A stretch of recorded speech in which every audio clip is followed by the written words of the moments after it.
Hey, what's up, y'all? This is Koski and Funday back at it once again. And this one kind of deals with the reparation thing. You know what I'm saying? Eric Cat's talking about, got these old time cats coming out the blue like Cornell West and Henry Lewis, Skip Gates. Who let this nigger in the gate? But we're gonna take more of a look at this, you know what I'm saying? And I decided to look at the Grandmaster, one of the high educators, you know what I'm saying, of our people, W.E.B.DuBois. And this come out of his book, Soul of Black Folks. As you see, this bill was published in 1903, the language in English. And we're going to definitely look at chapter 2. That's where the main focus is going to be on, of the dawn of freedom. This dealing with reparations and the situation that black folks is in right now today. So just give more of a historical backdrop and stuff like that, So this, like I said, the book is called The Soul of Black Folks. It's made in 1903. We're going to skip the poem. The problem of the 20th century is the problem of the color line in relation to the dark and the light races of man in Asia and Africa and America and the islands of the sea. It was a phase of this problem caused by the Civil War and however much they marched to the South and North. In 1861, may have been fixed on the technical points of union and local autonomy as a Shabbat.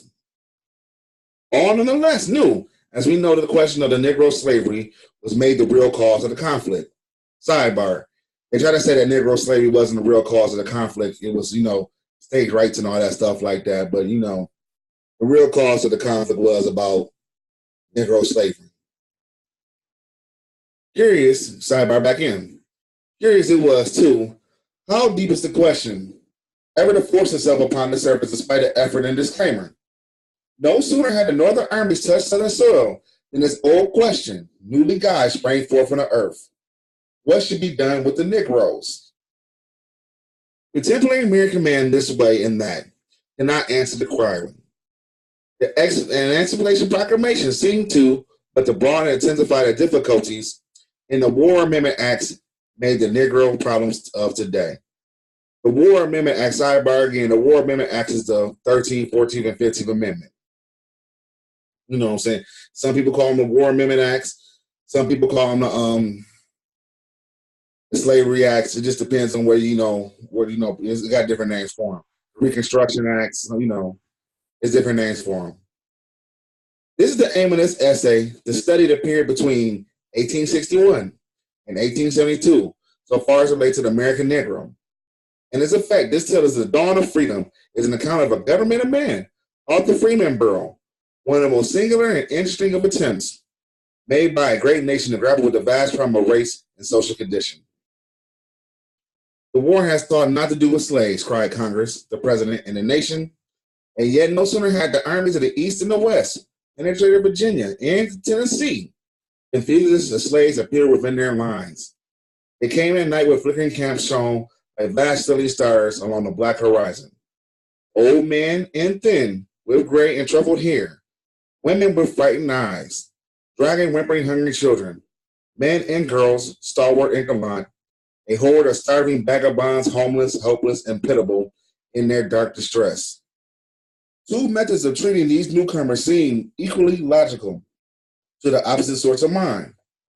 Ben Butler in Virginia, pay attention to this part right here. Now, this part you need to pay attention to. Ben Butler in Virginia quickly declared the slaves property contraband of war and put the fugitive slaves to work, while Fremont in Missouri declared the slaves free under martial law. Butler's action was approved, but Fremont's was hastily countermanded, and his successor, Halleck, saw things different. Hereafter, he commanded no slave should be allowed to come within your lines at all. If any come without your knowledge, when their owners call for them, deliver them. So, U.S. Army was back in the slave catching. Such a policy was difficult to enforce. Some of the black refugees declared themselves freemen. Others showed that their masters had deserted them, and still others were captured with forts and plantations. Evidently, too, slaves had become a source of strength of the Confederacy and were being used as laborers and producers. They constitute a military source, wrote Secretary Cameron late in 1861. And being such, they should not be turned over to the enemy. It's too plain to discuss. Gradually, the tone of the Army chief changed. Congress forbade the rendition of fugitives, and Butler's contrabands were welcomed as military laborers. This complicated rather than solved the problem. From now, the scattering of fugitive slaves became a steady stream which flowed faster as the Army marched. Then, the long-headed man with a chiseled face who sat in the White House saw the inevitable and emancipated the slaves of rebels on New Year's Eve, 1863. A month later, Congress earnestly called for the Negro Soldier Act, who in the Act of July 1862 had half gradually allowed to enlist. These barriers were leveled and the deed once done. The stream of fugitives swelled to a flood, and the anxious Army officer kept inquiring what must be done with the slaves almost arriving daily. Are we to find food, and shelter for the women and children? It was Pierce of Boston who pointed out the way, and thus becoming the sense of the founder of the Freedmen's Bureau. He was a firm friend of Secretary Chase. Secretary Chase, like Chase Bank, you know what I'm saying? When in 1861, the care of the slaves and abandoned lands devolved upon the Treasury officials. Pierce was especially detailed from the ranks of the study the conditions. First, he cared for the refugees at Fortress Monroe. Then, after Sherman had captured Hilton Head, Pierce was sent there and founded his Port Royal experiment, making free working men out of slaves. Before his experiment barely started, however, the program of the fugitive had assumed such proportions that it was taken away from the hands of the overburdened Treasury Department and given to Army officials. Now, if you read up Chase, he had his own bank. You know what I'm saying? So right now, in this part of the story, we under the Secretary of the Treasury. All black people is under the Secretary of the Department of Treasury. Then it was given to Army officials. All right. Already, centers of mass freedmen were forming at Fortress Monroe, Washington, New Orleans, Pittsburgh, and Corinth, Columbus, Kentucky, and Cairo, Illinois, as well as Port Royal.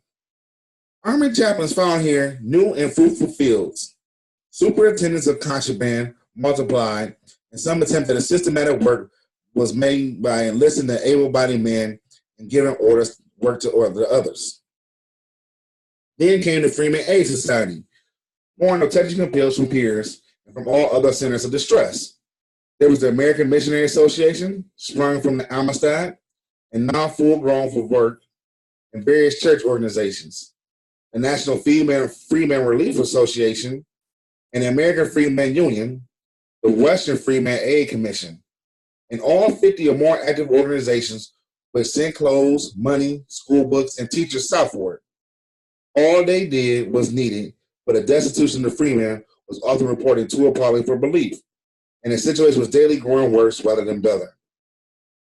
And daily, too, it seems more plain that this was no ordinary matter of temporary relief, but a national crisis. For here loomed a labor problem of vast dimensions. Masses of Negroes stood idle, or if they worked sporadically, were never sure of pay. If planners they received pay, squandering the new thing thoughtlessly. In these and other ways were camp life and a new liberty demoralizing the free man. The broader economic organization thus clearly demanded sprang up here and there as accident and local conditions determined. It was here that Pierce's Port Royal planned leased plantations and guided workmen pointed out the rough way. In Washington, the military governor, at the urgent appeal of the superintendent, opened up confiscated estates to cultivate other fugitives. And there, in the shadow of the dome, gathered black farming villages. General Dix gave over the estates to the freemen, Fortress Monroe, and so forth, west and south and west. The government and benevolent societies furnished the same meaning of cultivation. The Negro turned again slowly to work. The system of controls thus grew rapidly, here and there, into strange little governments like that of General Banks in Louisiana. With his 90,000 black subjects and his 50,000 guided laborers and his annual budget of $100,000 or more, It made $4,000 payrolls a year and registered all the freemen, required the grievances and redressed them, laid out and collects taxes, and established a system of public schools. So too, Colonel Eaton, the superintendent of Tennessee and Arkansas, ruled over 100,000 freemen, leased and cultivated 7,000 acres of cotton, and fed 10,000 paupers a year. In South Carolina, it was General Saxon with his deep interest for black folks. He succeeded peers and the Treasury officials, and sold forfeited estates, leased abandoned plantations, encouraged schools, and received from Sherman after that terribly picturesque march to the sea, thousands of wretched camp followers. Three characteristic things might have been seen in Sherman's raid through Georgia, which threw the new situation into shallow relief: the conqueror, the conquered, and the Negro. Some see all significant in the Grimm front speaks with so deep of a meaning as that of a dark human cloud that clung in remorse for the rear of those swift columns, swelling at times to half their size and almost engulfing and choking them. It was in vain they were ordered back into Savannah, a starving, naked horde of tens of thousands. There, too, came the characteristic military remedy: the islands of South from Charleston south, the abandoned rice fields along the river for 30 miles back from the sea, and the country bordering the St. Johns River, Florida, are reserved and set apart for the settlement of the Negroes, now made free by act of war. So read the celebrated Field Order Number 15. All these experiments, orders, and systems were bound to attract and perplex the government and the nation. Directly after the Emancipation Proclamation, Representative Eliot had introduced a bill creating a Bureau of Emancipation, but it was never reported. The following June, a committee of inquiry appointed by the Secretary of War reported in the favor of much temporary bureau for the improvement and protection and employment of refugee freemen, on much of the same lines afterwards followed. Petitions came in the President's League from distinguished citizens and organizations, strongly urging a comprehensive and unified plan of dealing with the freemen under a bureau which should be charged with the study of plans, executions, measure, but easily guided in every way, judiciously and humanely aiding the passage of our emancipated, and yet to be emancipated black from the old conditions of forced labor into a new state of voluntary industry. Some half-hearted steps was taken in this, in part of putting the whole matter again in charge of the special Treasury agents. So now we went back from the military, went from Treasury to the military.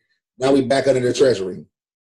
The law of 1863 and the law of 1864 directed them to take charge of the leased and abandoned lands for periods not exceeding 12 months and provide in such leases or otherwise for the employment of general welfare of the freemen. Most of the Army officers agreed this is a welcome relief from perplexing Negro affairs. Secretary Friesen, July 29, 1864, issued an excellent system of regulations, which afterwards closely followed by General Howard. Under Treasury agents, large quantities of lands were leased in the Mississippi Valley, and many Negroes was employed. But in August 1864, the new regulations suspended for reasons of public policy, and the Army was again back in control. So now, in August 1864, we went back to the military. So now the military got us back under their control. Meanwhile, Congress had turned its attention to the subject. In March, the House had passed a bill of the majority of establishing a Bureau of Freedom in the War Department. Okay? That's very important. Don't read this again. Meanwhile, Congress had its attention turned to the subject, and in March, the House passed a bill by a majority of 2 establishing a Bureau of Freedom, a freeman in the War Department. Charles Sumter, who had charge of the bill in the Senate, argued that the freemen and abandoned lands ought to be under the same department, and reported a substitute for the House bill attaching the Bureau to the Treasury Department. The bill passed, but too late for action by the House. The debate wandered over the whole policy of the administration and the general question of slavery, without touching very close to specific merits of the measure in hand. Then the national election took place, and the administration, with a vote renewal confidence from the country, addressed itself in the matter more seriously. A conference between 2 branches of Congress agreed upon a carefully drawn measure which contained the chief provisions of Sumter's bill, but made the proposed organization of the department independent of both the War and the Treasury Department. So in Sumter's bill, they proposed an organization of the department independent of both the War and the Treasury Department officials. The bill was conservative, giving a new department general superintendence of all freemen.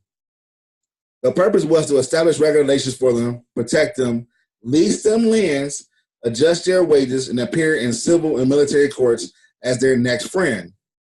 There were many limitations attached to the powers thus granted. The organization was made permanent. Nevertheless, the Senate defeated the bill, and a new conference committee was appointed.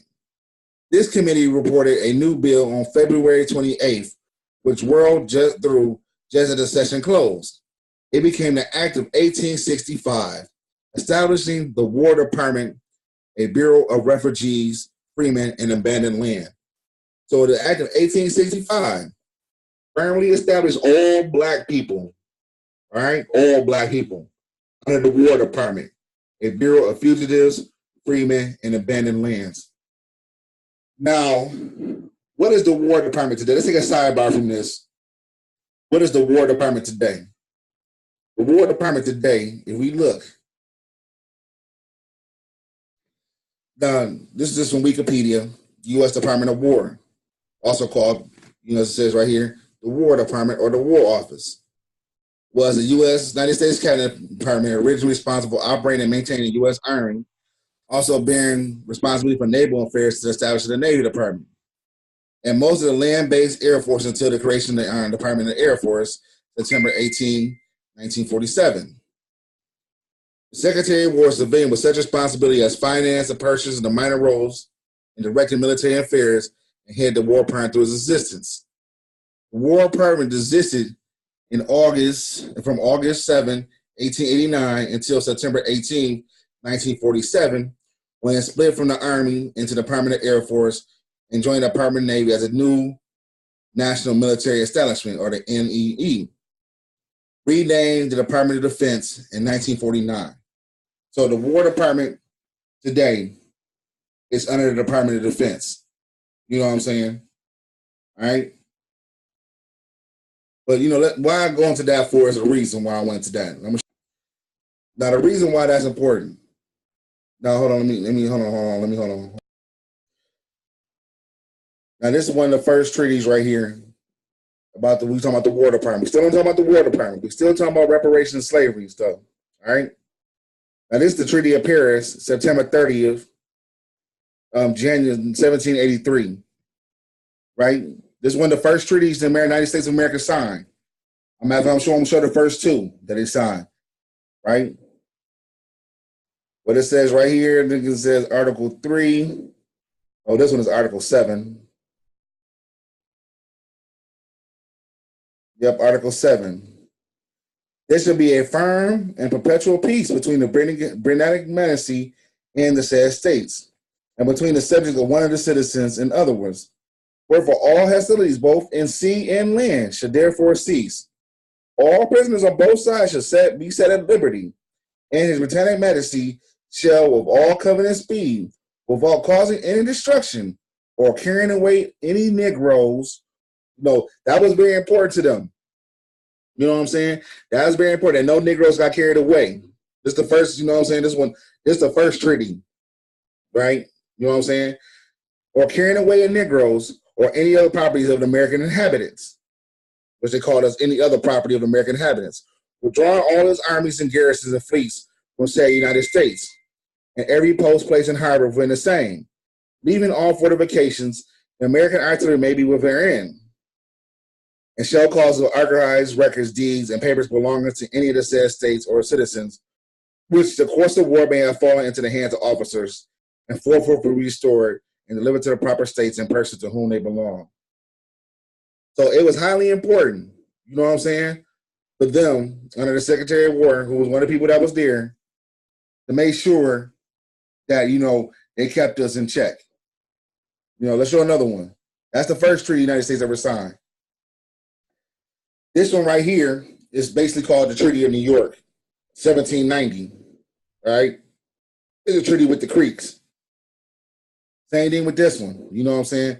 And this one was drafted by the Secretary of War. It says right here, the parties desiring the establishment of permanent peace and friendship between the United States and said Creek Nation and the citizen members are therefore to remove the causes of war and ascertain her limits and making others necessary and justify friendly agreements. The President of the United States, by Henry Knox, Secretary for the Department of War, whom he has consulted with full powers for these purposes. By and with the advice of consenting the United States, the Creek Nation, undersigned by kings, chiefs, warriors representing said nation, I agree to the following articles. Let's see, this one I think is Article 3. Yep, here it go. The Creek Nation delivered as soon practical to the commanding officer of the troops of the United States stationed at Landing Rock on the Ocean River, all citizens of the United States, white inhabitants or Negroes, who are now prisoners in any said part of the nation. If any such prisoners or Negroes shall not be delivered on before the first day of June ensuing, the governor of Georgia may empower 3 persons to repair to the said nation in order to claim and receive such prisoners and Negroes. Now, the reason why I took a sidebar to this because when they put us under the Secretary of War, the Secretary of War dealt with nations. You understand me? You're going to war with a different nation. That move right there was explaining that blacks or the Negro in this situation can never really be a citizen of this land. It was already a said nation, and they knew that. That's why they put us under Secretary of War. You understand me? Which, by the way, we still under today. We never left that. You know what I'm saying? That's why you see when you see the Army come down and stuff like that, like Ferguson and stuff like that, you see the National Guard. They quit to call the National Guard on black people and military injunctions and stuff like that. Just look over the history. That's because we under the Department of Defense. They're the ones that supposed to really be watching us, a nation within a nation, to keep us in check. You feel me? And I showed 2 articles showing that. This is, like I said, this is the Treaty of 1790, the Treaty of New York, and the other one was the Treaty of Paris, 1780. Let me see, 1789, I think. Let me make sure. 1783. Okay? All right, let's get back. That's a sidebar. But people gotta understand that. They always knew that we was a nation. You know what I'm saying? So that's why they put us under Secretary of War. And I showed these 2 treaties to back it up why they was doing that. All right. So the last compromise was a bit of hefty legislation, vague and uncertain in outline. The Bureau was created to continue during the present War of Rebellion and 1 year after, to which was given the supervision and the management of all abandoned lands and control of all subjects relating to the refugees and the freemen. Under such rules and regulations may be presented by the head of the Bureau and approved by the President. A commission appointed by the President and the Senate was to control the Bureau, with an office force not exceeding 10 clerks. The President may also appoint an assistant commissioner in the succeeding states, to whom all these military officers might be detailed at regular pay. The Secretary of War could issue rations, clothing, fuels of destitute, and all abandoned property was placed in the hands of the Bureau for eventual lease and sale to the ex-slaves at 40 acres a parcel. Now, this is the Act of 1865. This is where we get the 40 acres of a mule and all that stuff from. And prior to that, the first Confiscation Act and the second Confiscation Act. You know what I'm saying? But this is where it was finally solidified. And I'm reading from it from W.E.B.DuBois, our ancestor, saying the Secretary of War was supposed to distribute all this stuff out. Thus, the U.S. government definitely assumed charge of the emancipated Negro as a ward of the nation. The key word on sidebar is ward. A ward is a child or somebody that's crazy. You know what I'm saying? Like the psycho ward. You know what I'm saying? They saying that we was, too feeble right now to handle the business. It was a tremendous undertaking. Here at a stroke of a pen was erected the government of millions of men, and not ordinary men either, but black men emasculated by a particular complete system of slavery, centuries old, and now suddenly and violently came into a new birthright. At a time of war and passion, in the midst of the stricken and inborn population of their former slaves, any man might have hesitated to assume charge of such works with vast responsibilities and indefinite powers and limited resources. Probably no one but a soldier could have answered the call promptly, and indeed no one but a soldier could be called, for Congress had appropriated no money for salary or expenses.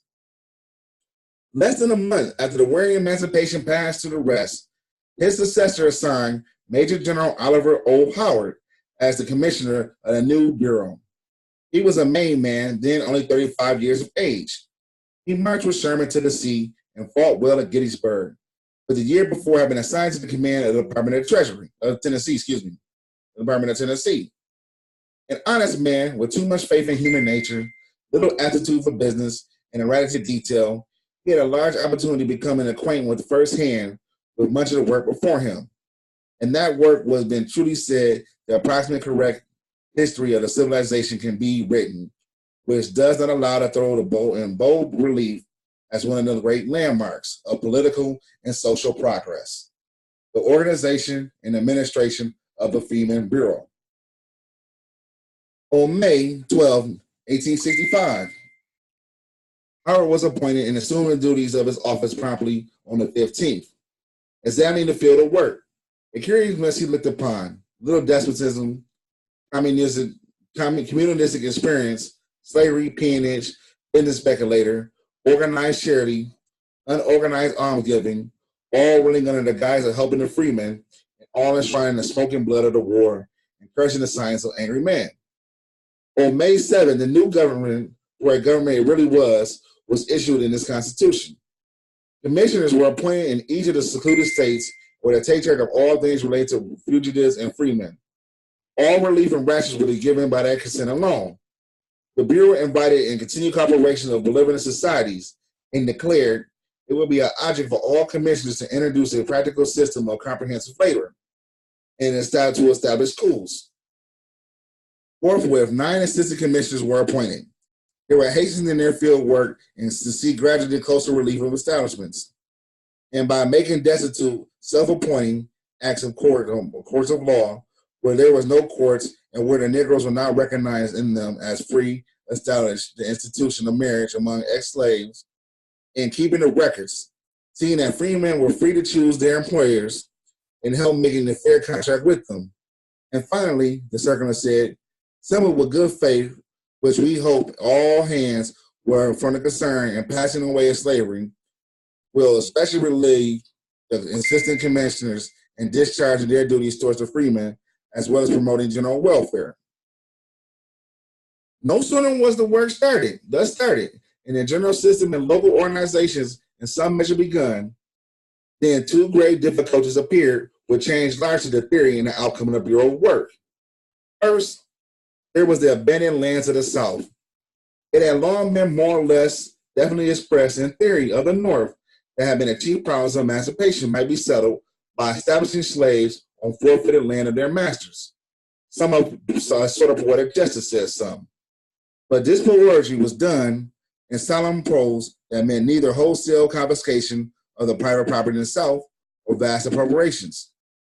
Now, Congress had not appropriated a cent, and no cent in the proclamations of the general amnesty appeared in 800,000 acres of abandoned lands in the hands of the Freedmen Bureau melted away quickly. The second deal took, so they had 800,000 acres of lands for us, you know what I'm saying, with the 40 acres of mule, but it went away quickly. The second difficulty was in perfecting a local organization, the Freedmen Bureau, through the wide field of work. Making a new machine and sending officials to duty to ascertain fitness for the great work of social reform is no child task. But the task was even harder, for a new centralized organization had to be fit in a heterogeneous and confused but already existing system of relief and control of ex-slaves. And the agents available for this work must be sought in an army still busy with war operations. Many men in the very nature of the case of the ill-fitted and delicate work of social work among the questionable kind of followers of an invading host. Thus, after a year work, bigly as it was pushed, the problem was even more difficult to grasp and to solve than at the beginning. Nevertheless, 3 things that year did work well enough that doing. In relieving vast amounts of physical suffering, it transported 7,000 fugitives from the congested centers back to the farm. And best of all, it inaugurated the crusade of the New England school marm. This is where you get your white female teachers at. You know what I'm saying? Because the New England school mom, she was going to college up there in New England, but the white man didn't know what to deal with her. So they said, hey, I'm going down here down south and teach these niggas, these Negroes. And that's what happened. So that's when you get the white women over the white school teachers over the system. The newly created public school system. The annals of this night crusade was yet to be written. The tale of the mission seemed to our age far more quixotic than the quest of St. Louis seemed to his. Behind the midst of ruins, a rapine wave of calico dresses of the women who dared, and the hoarse mouthings of the field guns rang the hymns, the rhythm of the alphabet. Rich and poor they were, serious and curious, brave now for a father who was now bothered and now had more sense than these. They came seeking a working life and planning New England schoolhouses among the white and black in the South. They did their work well, and that in their first year they taught over 100,000 souls or more. Evidently, Congress soon legislated again to the hasty organization of the Bureau, which had quickly grown in wide significance and vast possibilities. An institution such as that was well nigh and as difficult to end as begin. Early in 1866, Congress took the matter when Senator Turnbull of Illinois introduced a bill to extend the Bureau and enlarging its powers. The measure was received at the hand of Congress far more thorough discussion and attention than its predecessor. The cloud of war had been thin enough to allow a clear conception of the work of emancipation. The champions of the bill argued that the strengthening of the Freedmen Bureau was still a military necessity, and that it was still needed for the proper carrying out of the 13th Amendment and the work of sheer justice to the ex-slave at the trifling cost to the government. The opponents of the measure declared that the war was over and the necessity for war measures passed, and that the Bureau, by reason of its extraordinary powers, was clearly unconstitutional in time of peace, and it was destined to irritate the South and pauperize the freemen, and at the final cost, possibly of hundreds of millions. These two arguments were unanswered, and indeed unanswerable. The one that was extraordinary power to the Bureau threatened the civil rights of all citizens, and the other that the government must have the power to do what is manifestly must be done, and at the present, the abandonment of the freemen meant their practical re-enslavement. The bill, which finally passed and enlarged, made a permanent Freedmen Bureau. It was promptly vetoed by President Johnson as unconstitutional, unnecessary, and extrajudicial, and failed passage over the veto. So when they tried to bring it back up again, it failed passage over the veto. They couldn't really bring it back, even though there was all radical Republicans in there, they couldn't really get it passed over this veto, President Johnson. Meantime, there was a breach in between Congress and the president began to broaden, and a modified form of the lost bill was finally passed over the president's second veto, July 16th. The Act of 1866 gave the Freedmen Bureau its final form, the form which would be known in prosperity in the judgment of men. The extended existence of the Bureau of July 1868 and the authorized addition of assistant commissioners and retention of army officers mustered out of regular service, the sale of certain forfeiture lands to the freemen on nominal terms, the sale of Confederate public property for Negro schools, and a wilder field of judicial interpretation and cognizance. The government of the unrestricted South was thus put very largely in the hands of the Freedmen Bureau, especially as many cases of the Department of Military Commanders was now also made assistant commissioner. It was thus the Freedmen Bureau became a full-fledged government of man. It made laws, executed them, and interpreted them. It laid and collected taxes.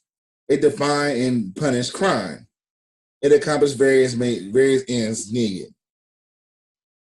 Naturally, all these powers were not exercised continuously through their fullest extent.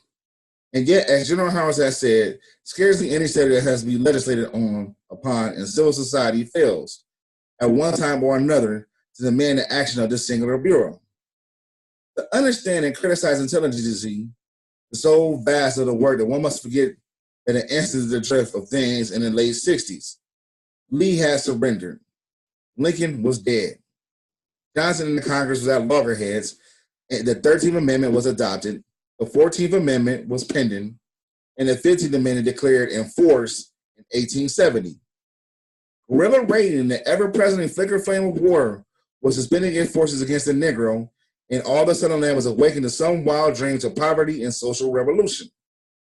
At the time, a perfect calm, amidst willing neighbors and extreme wealth and social uplifting of 4 million slaves to an assured and sound and self-sustaining place in the body politics and the economic would have been a Herculean task. But when to inherit the difficulties is so delicate and the nice of a social operation were added in spite of the hate of conflict and the hell of war. When suspicions and cruelty was rife and gaunt hunger swept aside bereavement, in such cases, the work of any instrument of social regeneration was a large part for work doomed to failure. The very name of the Bureau was stood for the thing in the South, which 2 centuries of better men had refused to even argue. That life amidst free Negroes was simply unthinkable, the madness of experiments. The agents that the Bureau could command varied all the way from unselfish philanthropists to narrow-minded busybodies and thieves. And even though it was true that the average was far better than the worst, it was occasionally fly that helped spoil the ointment. Then, amidst all the crouching of the free slaves and the bewilderment between friends and foe, he had merged with slavery, not the worst slavery in the world, not a slavery that had made life unbearable, rather a slavery that here and there something of kindness, fidelity, and happiness, but withdrawal from slavery, which, so far as human aspirations and the deep designations were concerned, classes the black man and the ox together. The Negro knew full well that whatever their deep convictions may have been, Southern men have fought desperate energy to persuade this slavery under which black masses, with hard articulate thought and weathered and shivered, they welcomed freedom with a cry. They shrank from their masters who strove from their chains. They fled to their friends that freed them. And even though those friends stood ready to use them as a club for driving reconciliation in the South back into loyalty, so the cleft between white and black South grew. I have to say, it never should have been, it was inevitable, as the results were pitchable. Curiously, and unconscious elements were left arrayed against each other. The North, the government, the carpetbagger, and the slave. Here and there, all the South was white, whether gentleman or vagabond, honest man or rascal, lawless murderer or martyr to duty. Thus, it was dutifully difficult to write this period calmly. So intense was the feeling, so was the mighty human compassion that swayed the blind man. Amidst it all, 2 figures stand to exemplify the day of the coming ages. The one, a gray-haired gentleman whose fathers had quit themselves like men, whose sons lay in nameless graves, who bowed to the evils of slavery because of his ambition threatened untold ill to all, who stood up at last in the evening of the night of life, a blighted, ruined form with hate in his eyes. The other, a form in hover dark, and a mother like her, an awful face black with in the midst of centuries, had for a time a quail at the white master's command, had been in the behest and laid her so low to his lust, and born a tiny man-child into the world, only to see her dark boy's limbs scattered into the winds by the midnight marauders, riding after damn niggers. These are the saddest shifts of the woeful day. No man can clasp their hands to these 2 passing figures in the ever-present past. But hating, they went along their home, and hating their children's lives today. Here and then was the field work of the Freedmen Bureau. And since with some hesitation, it continued in the act of 1868 until 1869. Let us look upon the 4 years of its work as a whole. There were in 1868 900 Bureau officials scattered from Washington, Texas, ruling directly and indirectly of millions of men. The deeds of these rulers fall mainly under 7 heads: the relief of physical suffering, the overseeing of the beginnings of free labor, the buying and selling of land, the establishment of school, paying a bounty, and administration of justice and financial these activities. Up until June 1869, over 500,000 patients have been treated at the Bureau's physicians and surgeons. 60 hospitals and asylums have been in operations. In 50 months, 21 million free rations were distributed, over $4 million. Next came the difficult question of labor. First, 30,000 black men were transported from the refugees and relief stations back to the farms and back to the critical trials of a new way of working. The plan instructions went from Washington. The laborers must be free to choose their own employers. No fixed rate wages were prescribed, and there was no peonage or forced labor. So far, so good. But where the local agents differed total Canada in the capacity and character, where the personnel was continually changing and the outcome was necessarily varying. The largest element of success lay in the fact that the majority of freemen were willing and even eager to work. So labor contracts were written, 50,000 in a single state, laborers advised, wage guarantees, and employer supplied. In truth, the organization became a vast labor bureau. Not perfect indeed, but not only defective here and there, but on the whole successful beyond the dreams of thoughtful men. The two great obstacles which confronted the official was the tyrant and the idler, the slaveholder who was determined to perpetuate slavery under another name, and the freeman who got her freedom as perpetual rest, the devil in the deep.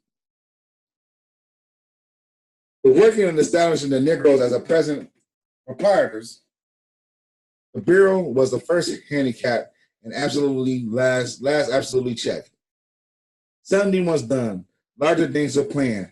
Abandoned lands were leased, so as long as they remained in the hands of the Bureau. The total revenue of $500,000 derived from black tenants. Some other lands in which the nation had gained title to were sold on easy terms, and the public land were open for settlements to the very few freemen who had the tools and capital. But the vision of 40 acres and a mule and a righteous, reasonable ambition to become a landlord, which the nation had all but categorically promised to freemen, was destined to be the most cases of bitter disappointment. Now remember, this is law. This is in the law a couple of times. They supposed to give us 40 acres and a mule. The First Confiscation Act, the Second Confiscation Act, and the Act of 1865, as I showed up here. So, this must have been law.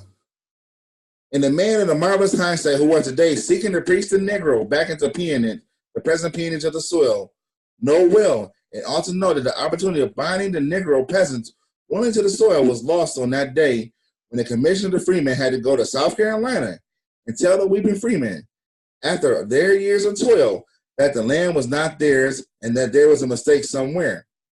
If by 1874, the Georgia Negro alone had owned 350,000 acres of land, it was by the grace of his thrift rather than the bound of the government. The area right here by 1874, the Georgia Negro owned 350,000 acres of land. That's the place where Elijah Muhammad come from. That's where Sanderville, Georgia, places like that. That's on the side note. The greatest success of the Freeman Bureau laid in planting the free schools among the Negroes. The ideas of free elementary education among all classes in the South. It was not only called the school's mistress through the benevolent agencies and built in schoolhouses, but it also helped discover and support such apostles of human culture as Edmund Ware, Samuel Armstrong, and Essex Cavavon. The opposition to Negro education in the South was first bitter. It showed itself in ashes, insults, and blood, but the South believed an educated Negro to be a dangerous Negro. And the South was not wholly wrong, but education among all type of men has always had and always will have an element of danger and revolution, of dissatisfaction and discontent. Nevertheless, man strived to know. Perhaps some inkling of this paradox, even in the unquietest of the days of the Bureau, helped the bayonet ally in the opposition to the human training, which still today is smoldering in the South, but not flaming. Fisk, Atlanta, Howard, and Hampton were founded in these days.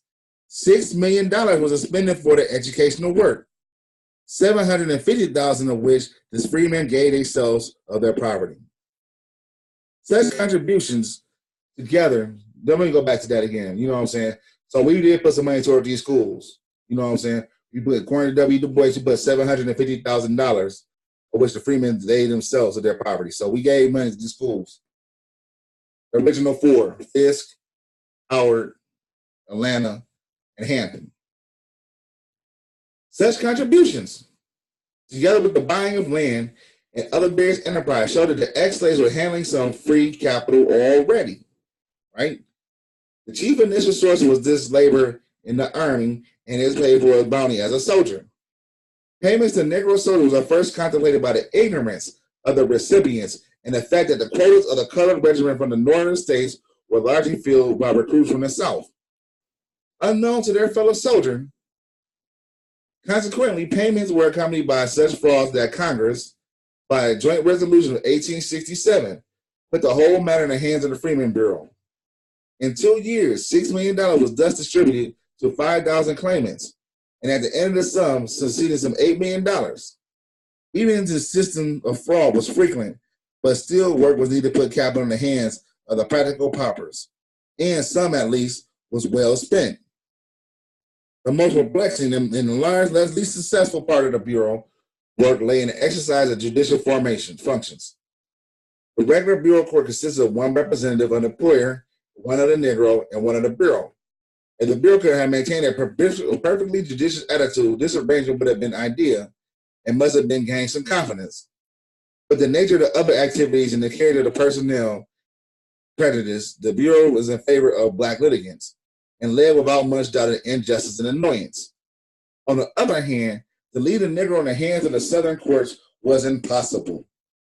In a distracted land where slavery had hardly fallen, and accused strong for wanton abuse of the weak from gloating over insolence over the half-shown strength of the strong, was thankless, hopeless task. The former masters of the land were preemptively ordered about, seized and imprisoned, and punished over again, and a scantily courtesy from army officers. The former slaves were intimidated, beaten, raped, butchered by angry and revengeful men. The Bureau Court intended to become an enterprise solely for punishing whites, while the regular civil courts tended to be solely an institution for perpetuating slavery of blacks. Almost every law and method and ingenuity could be devised was employed by the legislators to reduce Negroes to serfdom and to make them slaves of the states, if not individual owners. While the Bureau officials were too often found striving to put the bottom rail on top and gave the freemen power and independence, which they could not yet use. It was all well enough for us to another generation wax wise with the advice of those who bore the burden of the heat of the day. It's full easy to see now that the man who lost home, fortune, and family at a stroke and saw his land ruled by mules and niggers was really benefited by the passing of slavery. It is not difficult now to say that the young freeman cheated and cuffed about who had seen his father's hair beaten to a jelly and his own mother namelessly assaulted, that the meek shall inherit the earth. All the above, nothing is more convenient than to heap on the freeman girls of all the evils of that day. Damn it utterly for the mistake and the blunder was made. All of this is easy, but whether sensible or not. Someone had blundered, but that was long before Oliver Howard was born. There was criminal injustice, criminal aggression, and heedless neglect. But without some system of control, there would have been far more than there had been control within. The Negro had been re-enslaved to all intents and purposes, until the coming acts of control did, without perfect men and methods, would have been better of all things. And even with the imperfect agents and questionable methods, the work was accomplished, not undeserving commendation. Such was the dawn of freedom. Such was the works of the Freedom Bureau, which may be summed up in a brief echelon thus. For the $15 million besides sums spent before 1865, the dole of benevolent society, this Bureau set going a system of free labor and establishing a beginning of peasant proprietorship, secured the recognition of black freedmen before the courts of law, and finding free common schools in the South. On the other hand, it had failed to be establishment of the good between the ex-master and the freeman.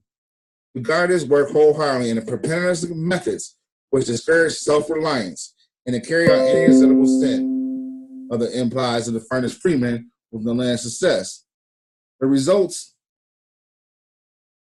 success were the results of hard working supplemented by the aid of philanthropists and the ego striving of black men. Its failures were the result of bad local agents and inherent difficulties of work and national neglect. Such an institution, from its wide powers, get great responsibility and control of money, and generally conspicuous position. It was naturally open and repeated in a bitter attack. In sustaining search and congressional investigation, for instance, at Fernando Woods in 1870, its archive and few remaining function was blunt discourtesy and transferred from Howard's control in his absence to the supervisor of the Secretary of War, Belknap, in 1872. And on the Secretary Commission, finally, in consequence of great intimidations of the wrongdoing made by the Secretary and his subordinates, General Howard was court-martialed in 1874.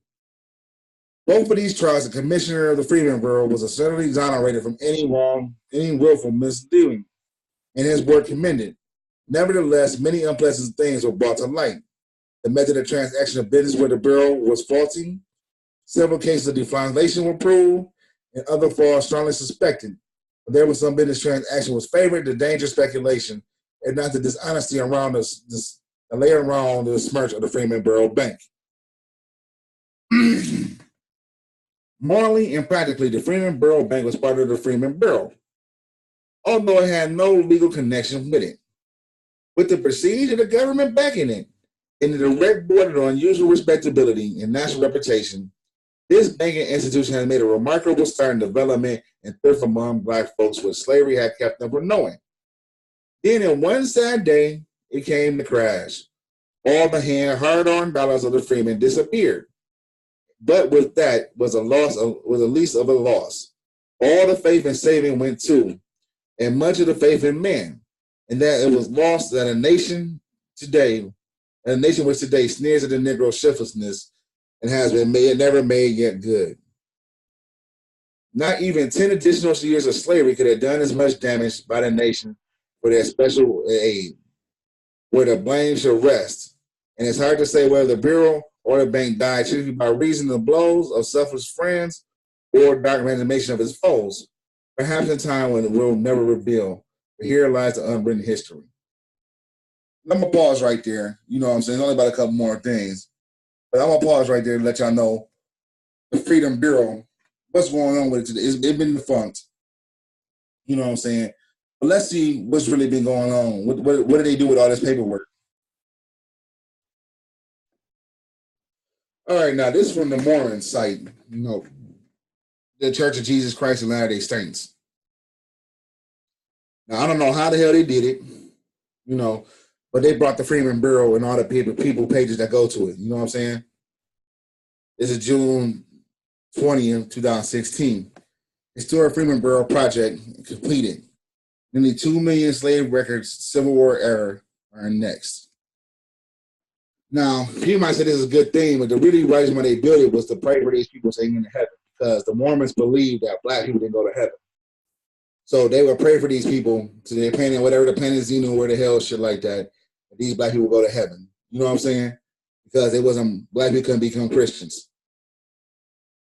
So let's go look. Now that the names index, we will focus our efforts on teaching African Americans how to search the new digital records and discover and reunite with their families, said Tom Reed, marking up Family Search, the largest genealogical organization in the world, which is sponsored by the Church of Jesus Christ and Latter-day Saints.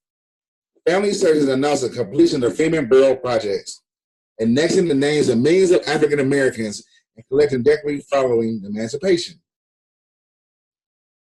The precedent indexing effort will show African Americans to digitally search for their ancestors who were previously lost to history. Now, the sidebar is this, that the African Americans should have done this themselves. But it's going to the Church of, through the Mormons.